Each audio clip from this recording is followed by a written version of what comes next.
For those of you who may not know me, my name is Friyaz. I work with students who aspire to complete college and come from homes with an annual income of 2.5 lakh rupees or less. Most of the students I work with live in the slums or on the streets of Mumbai and on an average day may not have even one viable nutritional meal. Additionally, for the last 10 years, I have been mentor and mom to 10 of these amazing children. I'm here today because for the last 2.5 months, essentially during the lockdown, my kids have been living in the bastis with their biological families, and I have had first hand insight into all they have seen and endured. I have also been working more closely with our 300 plus students and their families living in the bastis or slums of Mumbai. Their lives and their suffering has been hard for me to hear, watch, and handle. Just being one of those many good souls who stands by in silence and watch lives come apart is no longer a choice I believe is a viable one for me. Martin Luther King Jr. once said, "Our lives begin to end the day we become silent about the things that matter." If you continue to believe it will never change, it won't change. If you want change, I believe you have to step into the solution and become part of creating that change. Right from our homes, here's what we can do right now, starting today, to begin stepping into the solution.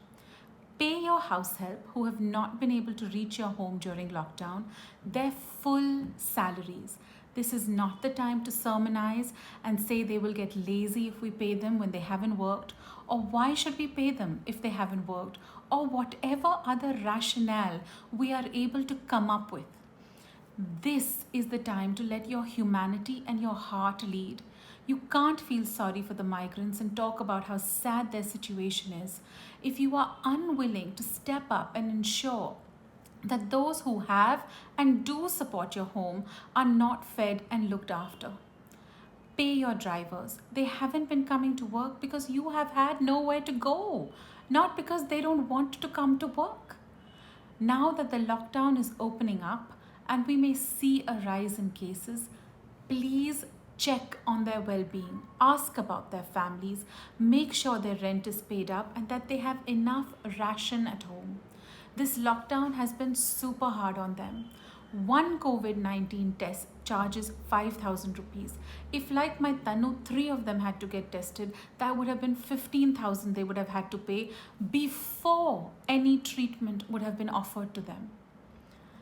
If your house help and drivers have children who are in school, ensure that they have all that is needed to allow them to participate in the online classes now commencing. Refill their data packs. Find you smartphones that you can part with. Allow their children to come to your home during class time and sit in a designated area of the house where they can use the Wi-Fi to complete their classes. Please feed, feed, feed. Feed the watchmen in the buildings. Feed the ladies who come to clean your buildings. Look beyond the shiny uniforms that the security companies and societies provide. Send food home to their families. Food is the need of the hour.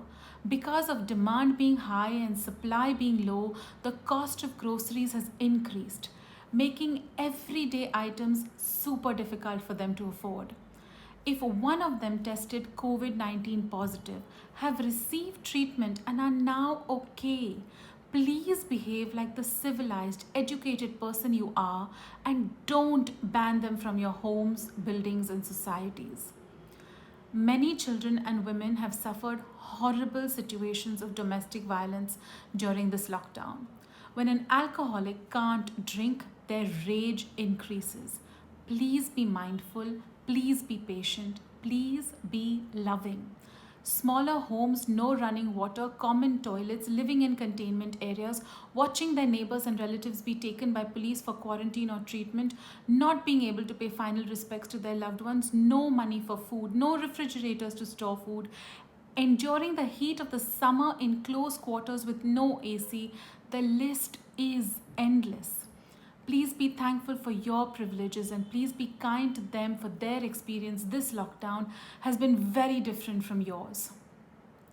Even as they return to work, understand that they are still dealing with a lot of emotion you and I have not had to endure over the last 2.5 months. Your children are watching. Please be careful with your words and choices, for what they see you do today will become the values they hold dear tomorrow. Don't be the person who lights the diya in your home, prays, offers prasad, worships, reads the Quran, washes your home in Loban every evening, kneels in prayer if you are going to look down upon or choose not to lift up another human soul made in the image of God only because he or she doesn't come from your side of town. If you're already doing this and more, thank you. Please don't stop here. Please encourage your family, friends, and neighbors to do the same. It is time to speak up. It is time to step into the solution. It is time to do the right thing. If we each do our part, we can indeed rebuild our lives, the economy, and India more quickly and effectively. Thank you. Thank you. Thank you.